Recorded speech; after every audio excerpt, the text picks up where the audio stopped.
A propósito de los hechos recientes sucedidos en la Universidad de Antioquia, en los que de manera dolorosa y trágica pierde la vida Julián Andrés Orrego, pues lo primero que hay que decir es que no es la primera vez que sucede. En lo que va 20 años o casi 20 años que van corridos de este siglo, también han perdido la vida en formas similares Juan Camilo Agudelo, Paula Ospina, Magali Betancourt y Julián Saldarriaga Villa. Eso pues nos tiene que llamar la atención sobre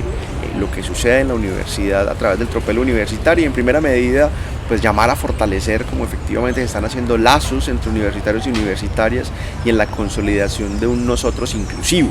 en el que tropeleros y tropeleras sean asumidos como parte de la universidad, como interactores de la universidad con los que incluso se puede hablar, conversar, criticar y resolverse o apartarse de posturas morales simples que lo que hacen es o juzgar o simplemente otorgarle una épica a esa práctica. Pero además en ese acto de amor que constituye eso para la universidad y los universitarios, es importante que efectivamente como académicos y académicas nos ocupemos con nuestras formas, nuestros métodos y los conceptos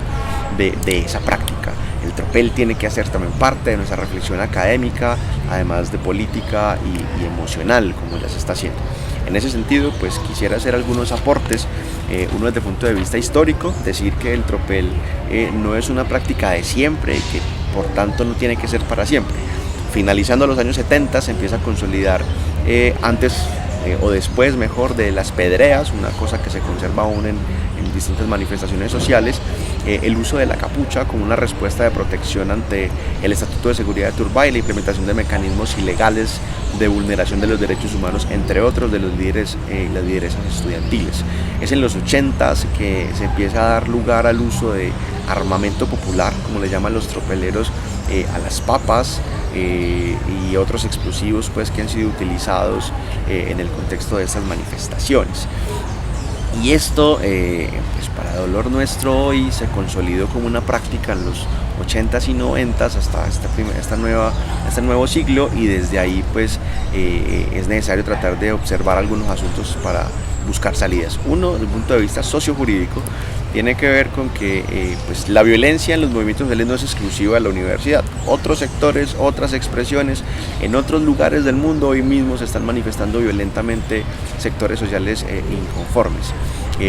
Lo que hay que resaltar en el caso de las violencias en los movimientos sociales son las pretensiones de quienes acuden a esos medios. Uno tiene que ver con la escandalización, que es efectivamente el llamado de atención para una comunidad o para los medios de comunicación o para el Estado mismo. Dos, tiene que ver con el resaltar un proceso de victimización anterior que se ha presentado. Y tres, es catalizar el movimiento. O sea, los que usan la violencia esperan que el resto del sector social al que pertenecen o al que dicen representar se movilice a través de su acción. Esto claramente entonces deviene en otro asunto, y es que se trata de un mecanismo de violencia política, pero con un alcance distinto al que suele otorgársele a veces con tonos criminalizadores. El tropel es una violencia de interpelación a la autoridad, no va por el poder político, sino que exige que haga o deje de hacer algo mediante las vías violentas. Eso conlleva entonces a que desde el punto de vista jurídico, penal, se trate de azonadas, de una azonada, y además desde el punto de vista del derecho internacional humanitario, que no sea un asunto de guerra, sino un asunto civil que es reconocido por ese tipo de derechos como disturbios. Desde esos elementos mínimos e iniciales, parece que entonces las y los universitarios debemos empezar a indagar y a buscar salidas o al menos matices para la práctica del tropel, y de esa manera menguar los efectos dañosos y dolorosos en los que nos hemos visto. Tal vez como universitarios y universitarias debemos empezar una suerte de transición chiquita en la que algunas medidas se implementen para reducir la necesidad o el espacio que consideran los tropeleros llenan a través de sus acciones violentas. Esto pasaría, por ejemplo, por el fortalecimiento de la democracia universitaria, consejos estudiantiles, oficinas estudiantiles, las mismas asambleas por facultades o general deberían fortalecerse cada vez más en clave de que haya otras maneras de participar que hagan innecesario, al menos en la cuestión de los tropeleros, pues esa práctica.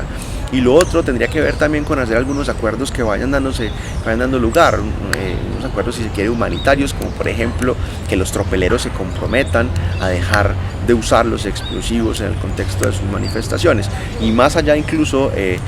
empiecen a escuchar, a abrir sus disposiciones, sus reflexiones políticas al llamado que muchos hacen en clave de la pertinencia de esa práctica al día de hoy.